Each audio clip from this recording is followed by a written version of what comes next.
David, thank you for being with us. You know this region well.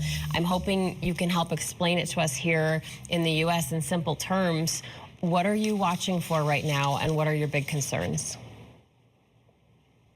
Well, the assassination of Haniyeh is a real paradigm change. You know, he is in some sense, he was a legitimate target.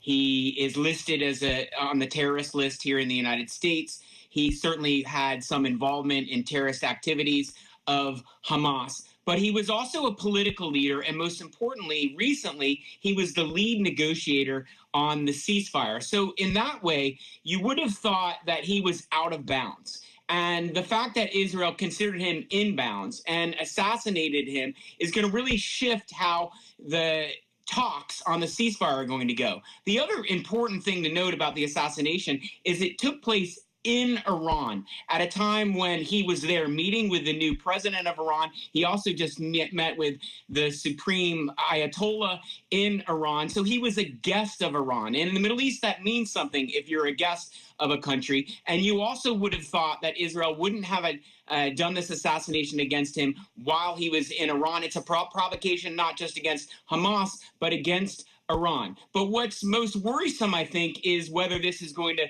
cause the ceasefire talks to go off track. And you have to think it will, because he was such a key part of the negotiations. He also is a more moderate leader of Hamas, and so you have to worry if someone even more radical, more hardline is going to take his place. Okay, so let's talk about how, we only have about a minute left, but how does this play into the election? And if you were advising VP Harris or President Biden right now, what would you be telling them to do?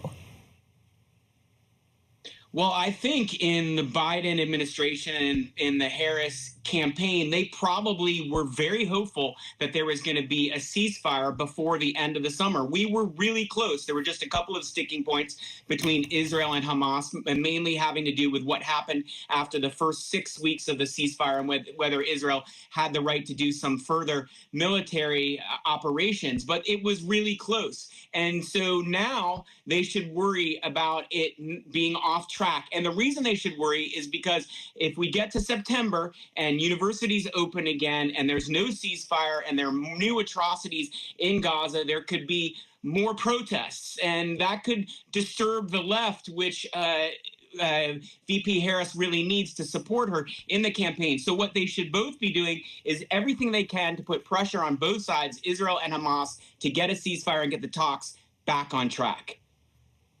Okay, David Tafuri, thank you so much for joining us here tonight, and we will be back with more headlines after this. We really appreciate your time and hope you'll join us again.